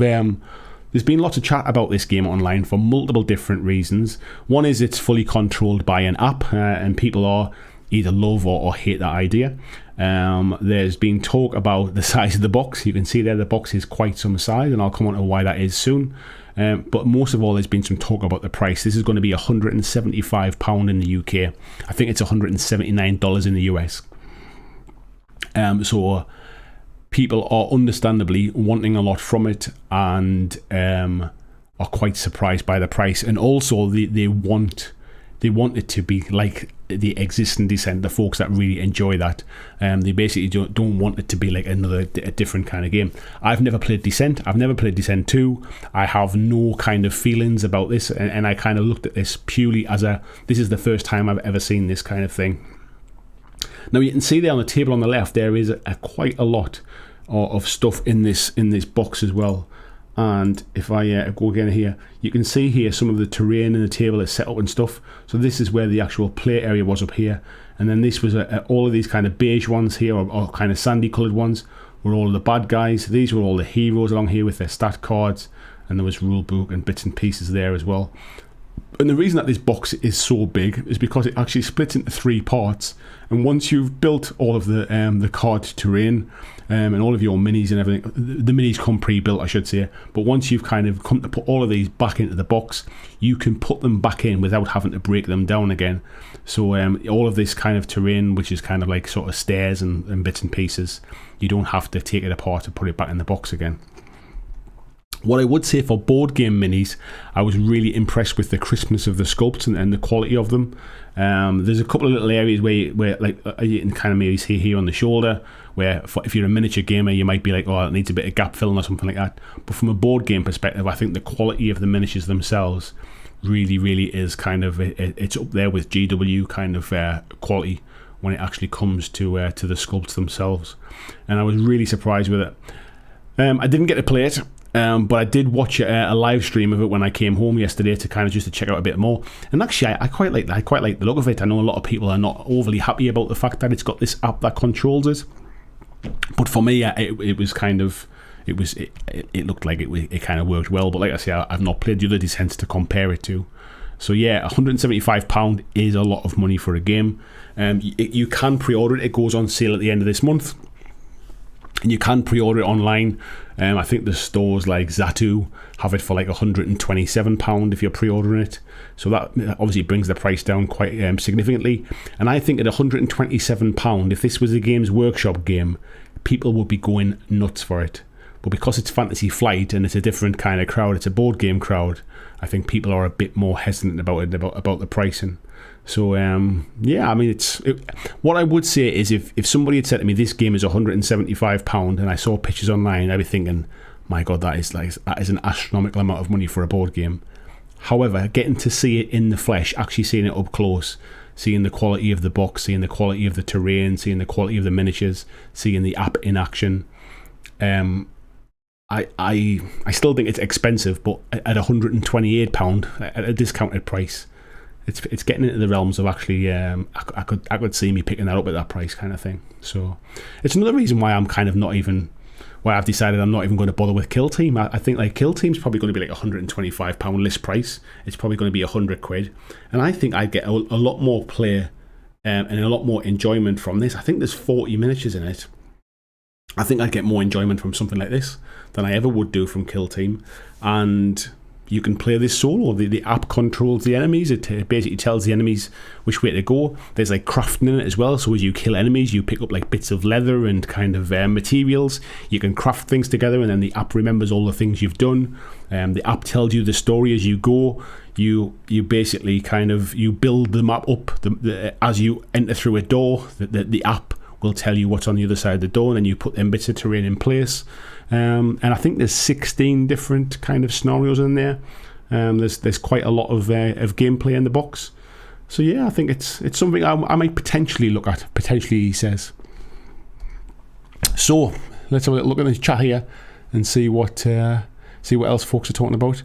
Andrew's saying yes, terrain, the true issue. If I just the true issue of miniature gaming, too little and it's boring, too much and you don't have room. Yeah, I know what you mean, mate. Yeah, X-Wing's best for casual games. Yeah, I like X-Wing casually, mate, as well. In fact, I can see what I'll do. I can bring up the chat on this screen now, because I can just leave that where it was. Here we go. George is saying you can always play a Walking Dead in Venice. Yeah, you could do. I'm sure they have zombies there as well. I think the Venetian terrain stuff would still work well for something like Malifaux, that kind of old-fashioned down by the docks and stuff like that. I think another game you could use it for as well is probably Mythos by War Cradle. So I think there are other games you could use it for, but I do agree it's quite specialist. Alcyon terrain would be good for Marvel Crisis Protocol. Mysterio versus Spidey. Do you know what it is, mate? I'd forgot about that. I only recently watched that film. Yeah, you're not wrong, mate. That would be good. Nigel's saying there might be possible to reuse Carnival terrain for Mythos. 100%, mate. Gaslands with Mini Coopers. Paul says £175. I think it's going to be a flop. Yeah, it's a lot of money, mate. It is a lot of money, but like I said, discounted. And if it's, for me, somebody that hasn't played kind of Descent 1 or 2, I've got no kind of sort of strong feelings about the history of it and everything else. I kind of taken it on face value for a game in itself, and I was relatively impressed with what I saw. Would I spend that much money on it? I certainly would never spend £175 on it. But when it's getting down towards 100, and like I say, if it was a GW game, it would sell out day one. It'd be one of those. But I think it's just because it's not GW, it's a different kind of audience. Simon Dave says, was there anything there for Lost World Exodus? It's a decent game like Lord of the Rings, but make it cool. War Cradle weren't there, mate. There was nothing at all for Lost World Exodus, Wild West Exodus, for Dystopian Wars. The War Cradle weren't there to show anything of it all, mate. They were one of the main sponsors, but they didn't attend in person. Peter says, I played Descent 2 with the app. Was not too shabby, especially fun if you want to play together versus the AI. Yeah, so this new game is 1 to 4 players. You have to use the app, and it is not, nobody is the kind of overlord, if you like. You have to play it with the app, and you have to play it cooperatively. Yeah, Ryan saying didn't see anything. Yeah, War Cradle weren't there, mate, as I said. Andrew says, I don't know. I think Titanicus was dead on arrival with a £300 box. Necromunda didn't take off for the same reason either. I think it depends, mate. I think that I still see a lot of people playing Adeptus Titanicus now. The people playing Necromunda kind of didn't all buy that expensive box. It was a bit of a one-off box that had terrain and stuff in it, but you didn't have to buy that to play the game. And I think it was the same thing with Adeptus Titanicus as well. You could buy that Warlord edition, which was like $300, but you didn't have to. And I think the people that wanted it bought it, the people that didn't waited. This is a bit different. You have to pay this to play the game because that's how much it costs. There's no case of waiting down the line and buying like an intro version of it or a smaller version of it, as far as I'm aware. Glenn says, I think I'd rather spend that amount of money on a full halfling army. I get that, mate, but it depends on what you're trying to do. I mean, this is a game where you can just go and play it straight away. Like, there'll be expansions coming for it down the line. I've wasted more money on other things in the past that I kind of never get to. I've got a whole shelf of GW stuff up there, that like things like Kill Team, Space Hulk, Dreadfleet, Necromunda, Silver Tower, Curse City. I'd quite happily sell my Curse City and put it towards this, I think. Marcus says, Legion game was great with Luke and Vader showing off. Your manoeuvre with the X-Wing was masterclass. As to Descent, great minis but not much in the box. I would have loved at least having narration. Yeah, narration might be nice, but then I guess I think you decide. I mean, like, app development is not cheap either, I suppose, which is something that they don't normally have to do with it. I thought there was quite a lot in the box for the money, if I'm perfectly honest. What they showed on that tabletop, there was still a load of tiles and stuff in the box as well, so it wasn't all out on show at the time. I was chatting to the guy yesterday. Paul saying £175 is a lot of money for a game that doesn't have particularly wide appeal. The app is a turn off for many people, and the new art direction is an acquired taste. It's going to struggle. I wouldn't disagree with it, mate. I think it potentially might struggle. I don't think there's going to be any rush to have to rush out and buy it on day one. I think we'll probably see some discounts down the line. For me, I quite like the artwork, but then again, I'm not swayed by the old versions. And the app for me is a bit of a bonus, because I think if I'm playing it like solo, or if I'm playing it just me and my wife, rather than having to learn the game in depth, being kind of coached through the game with the app is a bonus for me personally. George says, did you get to see or play Core Space? I did get to see it, mate. It was there, but I didn't play it, mate, if I'm honest, because I've played Core Space previously, so I didn't feel the need to get in and demo it. Ranton Badger says, off to bed. I could have done with a cricket joke. Six in the Head says, GW benefits from depth of its lore and history. £175 for a new game is a big ask. I mean, there is lore and background when it comes to Descent. I think if I go back a couple of pages, you'll be able to see here, like, where Descent boxes, there's a couple of novels that are coming out as well. There's already kind of like fiction online and stuff for it, which has come from Asmodee. So it's not like it's completely unheard of. But if you're into board games, then kind of Descent is a well-known one, if you like. Marco says, Descent is expensive, but you can sell it again for maybe 20% less than you paid. Something you can't do with Painted Armies. Absolutely, mate. Absolutely. Andrew says, so a grasshopper walks into a bar. Bartender says, hey, did you know there's a drink named after you? The grasshopper says there's a drink named Melvin.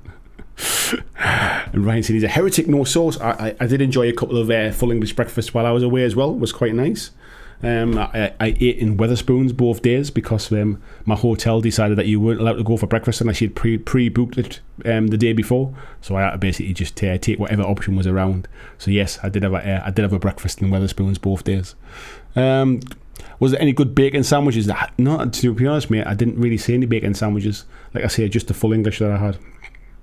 So yes, that's what I've been up to this weekend. And so that was what board games did I play? I played. Actually, I've got the images on my phone, so I remember what I played. So outside of the demo stuff that I did on the evenings when I was playing with Luke, we played. If I can get my pictures up, we played Don't Mess with Cthulhu, which is a kind of like, if everybody's familiar with like Werewolf, where there's like a hidden traitor type thing, it's a game like that, which was really, really quite fun. We played with 6 people, and it was a good laugh, actually. I was a traitor twice, and I had to try and keep a straight face. And I would definitely recommend that if you're into those kind of social deduction games and you've got a good group of peers. It plays with like 4 to 8 people, and it's pretty simple to do. So I enjoyed that. We then played QE, which QE is quantitative easing. It's a game where you are basically bidding against each other to try and sort of win. I forget what they even are. Basically, just these tiles that come out and they have your country on it, and they have like I forget what the different sections are. Things like trade, sort of like manufacturing and different things, and you're trying to kind of like collect, like a set collection type game thing, but you are basically like, it's like blind auctioning to try and bid to see what you to see what each person will pay for it. Basically, that was fun. That's a picture of my breakfast. We also played Pan Am, which is again is a bit of a, not a set collection game, but visually it kind of reminded me of Pandemic a little bit. But you play the part, each person plays a part of like a small independent airline, flying around the world, sort of buying up flight routes to try and make money. And then Pan Am is basically, the Pan Am airline and Pan America airline are basically expanding across the globe and buying up all the different air routes, and you basically will make money by selling your routes back to Pan Am, and you can then invest your money into buying shares in Pan Am, and the winner at the end of the game is the person who has the most shares. So I quite enjoyed that. It was really, really good. We also played a game called Blueprint, which is an old game. I don't think it's available anymore, but it was kind of like a, how would I describe it? Basically, you get a blueprint and you need to build dice up into a certain shape, hidden away from your opponents, and depending upon what coloured dice you use and what shape you build depends how many points you get. And basically there is kind of like a pool of dice on the table, and you basically take a dice, put it on your building, and then draw another dice from a bag and replace it. And basically, so the pool of dice is constantly changing. The number that you put in a certain location can be different as well, and you get kind of bonus points for building a tower that has like 1, 2, 3, 4, 5, 6 on it, or for having 4 red dice, or for 4 clear dice, I should say, or 4 black dice, and things like that. It was just a really simple, quite fun game. When you're waiting for it to come round to your turn, thinking, I hope nobody takes that black 6, I hope nobody takes that black 6, and then just as it gets to you, the person before you takes it is like, no, I needed that to build this thing. It was quite fun.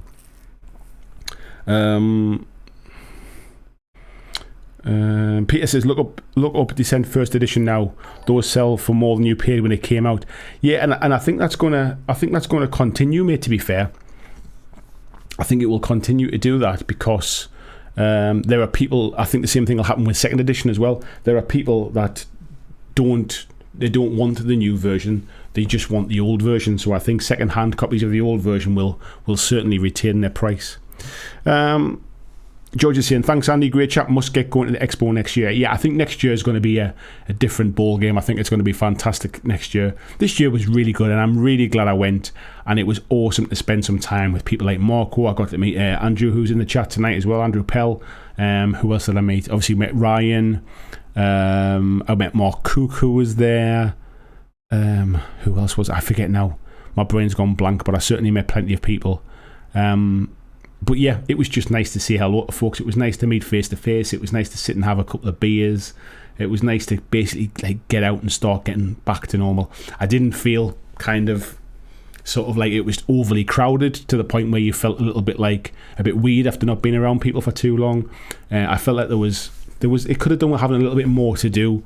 However, because there was fewer people, it also meant that you got to do demos pretty in a good timely manner as well. So yeah. Nigel's saying good night all, you watch the rest tomorrow. Peter Cooman saying, I guess I have to watch the clips tomorrow to know why Tony was being boycotted. To be honest, mate, you'll be able to scroll, you could go back and start watching from the start now and see why that is, mate. Andrew saying, so Boycott GW is a Sig Marxism thing. I've got no idea what that is, mate. Palmsy says breakfast and a pint. I didn't have a pint with my breakfast, mate. I had a cup of coffee, to be honest. I didn't drink much while I was there. I had I think I had 2 pints on the first day. I had 1 pint like in the afternoon when I went to check into the hotel. I was about 20 minutes early for check-in, so I just had a pint in the bar while I waited. And then when we were playing games on the night time, I had 1 beer. And we were playing from about 5 o'clock till about 11 o'clock at night. And I didn't even have anything to eat. I just sat and played games all night. So I didn't really eat or drink much the first day. The second day, my knees were absolutely shot by the Saturday night after being on my feet all day. So I had a bit more of a chilled night on the Saturday. So I just went to a bar near the hotel and just had a couple of beers and had a steak dinner. So yeah, it was a bit more of a chilled Saturday night. And then Sunday I went sort of back into the Expo again and met with Ryan and his son Aidan. Did a little bit of shopping for myself as well. I bought some exit games for me and my wife to play, and I also bought my son a game that I've been playing with him, which I really enjoyed actually. And it was called, if I can find the picture, it's called UFO Boom, which is this one. Hopefully that'll focus. UFO Boom, which is a game for kind of kids 6 and plus. My little boy's 5 next month. He's pretty sharp. He's pretty switched on. So yeah, we've been playing that, and it's that was a lot of fun as well. So yeah. Anything else I want to talk about? If anybody doesn't know, the Warhammer 40,000 Hellfire box that is coming for pre-order this weekend, which is the Grey Knights and the Thousand Sons, I think it is. It's going to be £105. I don't think they've announced the prices yet, but I thought I'll tell you what that is. Is there anything else that's coming? Any other prices that's a bit shocking? Thousand Sons, Magnus the Red, 90 quid. Anything else on there? I think those are probably the big ones with the higher price tags. I think everything else is kind of between that 20 to 30 quid mark and stuff. So yeah, that's kind of what's happening in and around the news stuff. Pomsy said, I suppose any expos or live events right now are going to be a mixed blessing. I really enjoyed it, mate, to be honest. I never felt kind of uncomfortable at all. I felt like the expo staff and the people organising the event basically did everything they could to try and make it kind of safe and comfortable for people. Obviously, you can only do so much, and within the kind of the current sort of restrictions we've got now as well. But I'll be honest, it was just so nice. Like going back to the hotel in the evening and going to the bar and stuff, it just felt so relaxed. It felt so nice just getting out and getting around people again. Like the last 18 months has been a killer for me. I felt so isolated, stuck at home. Like I know I've got my family here, but just being away from people. I guess I'm a bit complex in the fact that I love socialising and I love being with people, but I also like my space as well. I like a bit of time on my own. And actually, the weekend was the perfect mix of that for me. It was nice just to put my feet up and chill for a bit, but it was also nice to get in and around people and chat and talk games and play games and just have a bit of fun. Walter says £105 for mostly old models and 2 new heroes.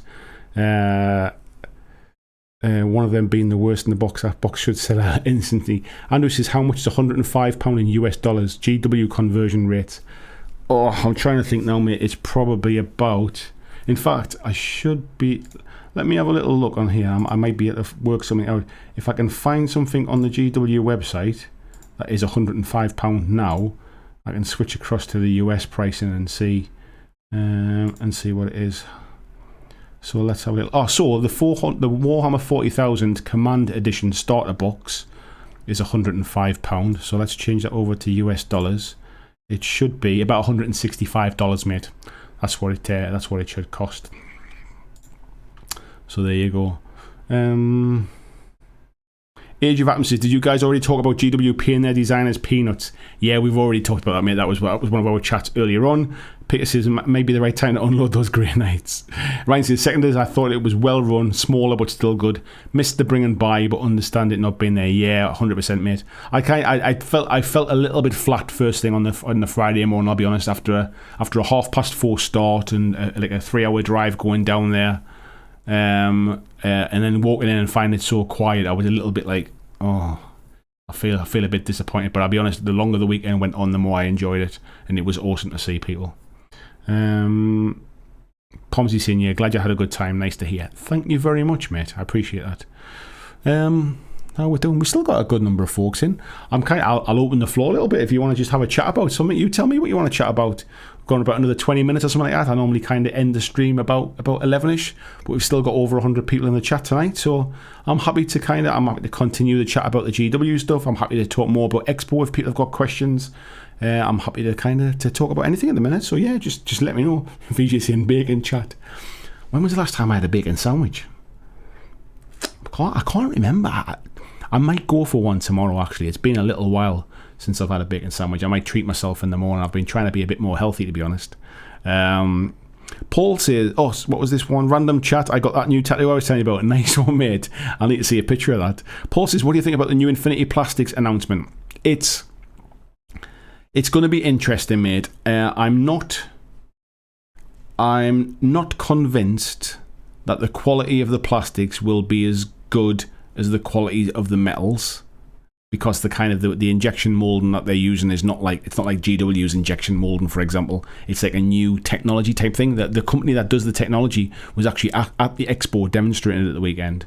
So I'm not convinced that it's going to be as good as the metals when it comes to kind of sharp details and stuff. But until I get them in my hand, it's going to be hard to say, mate. I think it's a wise choice. I think some of the price of metal has rocketed up, and I think for some of their bigger, heavier models, I think it's a really wise choice.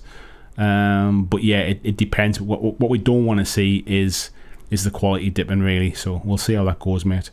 Scott says, would you play Carnival more than? I think I kind of would and I kind of wouldn't, mate.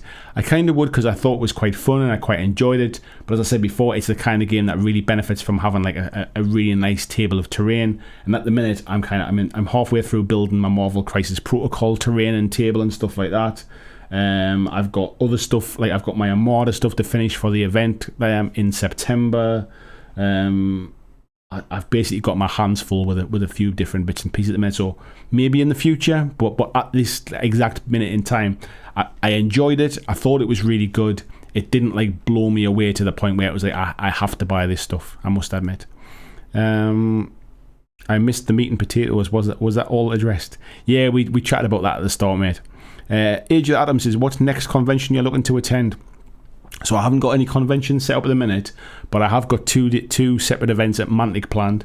So I'm going to Mantic to play in their Armada, Kings of War Armada event, which is in early September, so about 4 or 5 weeks away, something like that. And then I am also going to Mantic at the end of September for their Overdrive hobby weekend. So I'm planning to go there. And then I'm potentially looking at going to a Marvel Crisis Protocol tournament / event type thing in Nottingham at the end of the year as well. So yeah, who knows? Is it Nottingham? It might be Derby, actually. I haven't committed to it yet, but it's like a team event. So yeah, potentially. Tim Blizzard is saying apparently brown sauce is what we call A1 steak sauce. Nah, I think it'll be different, mate. Ours has definitely got more kind of spice and stuff in it. It doesn't taste like barbecue or steak stuff sauce at all. Tony says, I think we're about ready for a fighting fantasy evening at some point in the near future. Yeah, I think we'll get one coming up soon, mate. Tim saying, glad you're here. You had a nice UK Expo. Thank you very much, mate. Scott's asking what games people are looking forward to. Walter says, the only plastics I found getting near GW's in quality was War Cradle with their new Dystopian Wars stuff. Yeah, it's nice quality, mate. I mean, to be honest, I think there's a few companies that are producing really nice quality plastics, or really nice quality resins, to be fair. So I think there's definitely an element of, as long as they're good enough, because like I love the Marvel stuff. It's not the sharpest detail every time. Some of the newer stuff is certainly better than some of the older stuff, but it is good enough. I'm not like disappointed with it, for example. Pomsy says no overdrive at the Expo. No, there wasn't, mate. No, not at all. Infinity Plastics. Yeah, I thought you saw that announcement, Blizzard, about Corvus Belly doing some plastics with injection mold and stuff. Paul says, I saw a Beast of War video of the casting company. It looks very interesting technology, and if Creature Caster are currently using it, I think the quality will be as good as resin. Fingers crossed, mate. That's why I say it depends upon the material, I think, is the big thing. Ariel Sanchez, good evening to you. I don't know if I answered that. Palmsy, no overdrive at the Expo. No, they didn't have overdrive, mate. They had Hellboy, Walking Dead, Terrain Crate stuff, bit of Armada for sale, and they had League of Infamy for sale as well, mate. Marked Ashamed says, forget the GW IP policy. How about GW stops underpaying employees when they are reporting record profits? Yeah, we've already talked about that as well, mate. Yoken says, great stream, Andy. Thanks for a lively chat. Thank you very much, mate. Iron says, need to bribe the Mantic folks there to share some details on the next Warpath version, if there's going to be one. Warpath, I think, is probably off the cards for a little bit, because they've obviously got the Firefight 2.0, which is going through kind of sort of beta demoing at the minute. You can get involved with it. It's an open demo. Anybody can get involved. And then I think the next thing that's being teased is probably something for Dead Zone. So I don't know anything about it. I just know it was teased at the last one of their live stream things. So I think that's what we're probably going to see. Pomsy saying burger sauce is the best sauce. I think it's called fry sauce in the US. James says the Carnival starter box does look like a good deal. I tell you what, mate, the one, if you go to Goblin Gaming, if you go through my affiliate link, that helps even more. But Goblin Gaming have got the bigger starter box with 20% off, like down to like £55 or something like that. It's a fantastic deal for what you get in that box. John saying, even all just going to have to play in a Marder. Good fun, though I lost miserably. I'm glad it's not just me that doesn't know how to play, mate. But yeah, so yeah, for those that's coming in a bit late, I did talk about the GW stuff earlier on. There'll be a Eclipse video that I'll upload tomorrow. I'm sure that's the video I'll get all the backlash from, and all of the fanboys giving me a hard time. But hey, so be it. Broad shoulders. And Walter says he's going to run off. See you next time. See you later, fella. James says that it's £52 and there's one in stock on Goblin. Yeah, I must admit, I had it in my basket yesterday and then thought, no, you're just getting carried away because you're at the Expo and you want to buy something. So yeah, I took it out again. But yeah, it really is good value, mate, for what you get in the box.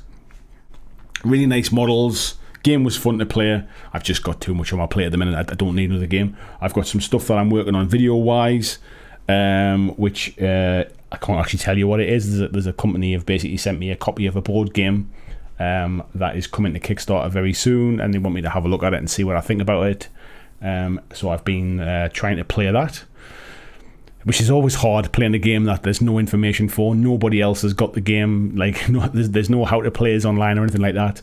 So yeah, trying to learn to play purely just by reading the rule book, which might even be an early version of the rules and might not be the finished version, is always more difficult. So yeah, I won't. I can't tell you about that one. I'm under NDA about that one. I've got some other bits and pieces coming later this week as well. I think I've got some stuff. I'm not sure I can even talk about it, so I better just stop that one there. Right, good. Says, do you prefer rules light games or heavy crunchy games? Definitely lighter ones, mate. Purely because I like to play lots of different games, and the heavy crunchy ones for me they take too long for me to kind of to understand it enough where I'm not constantly looking at rule books rather than actually just having fun playing the games. So I tend to sort of err on the side of lighter rule sets for me. Peter says, I looked at the Carnival starter. If only there was a chance in hell I'd get to play it. There is that, mate. I mean, the cheaper one as well. There's a cheaper one which is only, I think, is it like 35 quid or something like that? I think it might only be like £28 where discounted on Goblin as well. And you still get like 8 minis in that, plus some terrain, plus dice, plus I think you still get like all the bits and pieces. You get like a core rule book. You get loads in it for that 20 odd quid. So even if you just want something new to paint, I think it's fantastic value. Vijay says, if you are NDA about the same game I am, we'll be happy to have the game with you online. It's not the same game, mate. I've not been in touch with James about that yet. He's not spoken to me about it. This is a completely different game that I honestly can't talk about. Tony says, I like Mousetrap. Does that count as rules light? Mousetrap was quite difficult from what I remember. The fun was just setting the trap off and that was it, but the game wasn't great. Peter said, I'd go for both starters if I was tempted. I've got a feeling both starters have the same minis in them, mate. I think that's the problem. So you'd end up getting two lots of the same stuff. Yeah, John's saying if you've got all the pieces, Mousetrap is way more complex without all the bits. Mousetrap's one of them games I think that everybody thinks was fun when you were a kid, but I think we all have these rose-tinted glasses of what it was really like. Palmsy says Kaplunk's fairly rules light. James says no, the starters don't overlap on minis, same factions but different minis. I thought they were the same when I saw the pictures online. Yeah, and Scott's saying the same thing as well. So it says, watch any of the Olympics? I have watched some of the Olympics, mate. I'm not really a huge fan of the Olympics in general, but I have been watching it as a kind of bits and pieces. I watched the BMX stuff, which I thought was fantastic. I watched the GB winning the mixed triathlon, which I thought was really good. I've been watching some of the hockey tonight as well. I watched a little bit of the men's hockey yesterday and the women's hockey tonight, and I watched some of the highlights of the USA women's team against Canada. In the football as well. So yeah, I've been watching bits and pieces, mate. I tend to like the kind of the track events a little bit more, but generally I don't feel the need to have to watch the Olympics or anything like that. It's not like a massive sport I'm into, sort of like track and field stuff. But it's nice to see some of the more unusual stuff. Chutes and ladders. Mark saying go Italia on the 100 meters. Yeah, I saw that. I saw the I didn't see the race live, but I saw the highlights of the race. I mean, all 10 seconds of it, if you like. But yeah, I saw it on the news, and yeah, it's nice to see kind of somebody taking over the Usain Bolt mantle now. Yeah, Scott's saying same factions, different minis. That's what I think. I saw some of the minis, and they looked.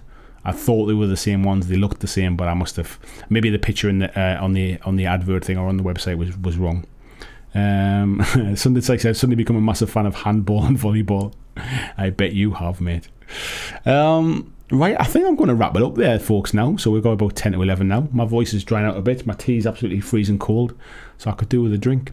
So, yeah, Pomsy saying, did you buy a new helmet? Yeah, I've had it for a few weeks now, mate. This one. So yeah, I got the newer coloured version for this season. My Rams newer one. So yeah, I think I had it for a couple of weeks, mate. I think that was the case. Make sure it's on there. Ryan saying good night to you, mate.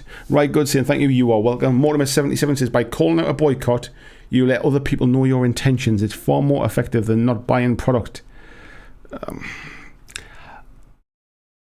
I think two things I'll say before the end of the stream. One is boycott if you want to, but make sure that you know all of the facts and you know what you're boycotting. And secondly, I think it'll have such a tiny little dent that most people don't even realise it's happening. The amount of people that was in my stream tonight that didn't even know anything about it just goes to show that it's not as big as people think it is, like in terms of having a big effect. But yeah, by all means, support the cause that you feel strongly about. Anyway, James is saying Carnival's decided not to get Kill Team, so I had a bonus hobby bucks to spend. Yeah, I was going to say I've got money to spend because I'm not getting Kill Team either, but don't think I was ever really going to get it, to be fair.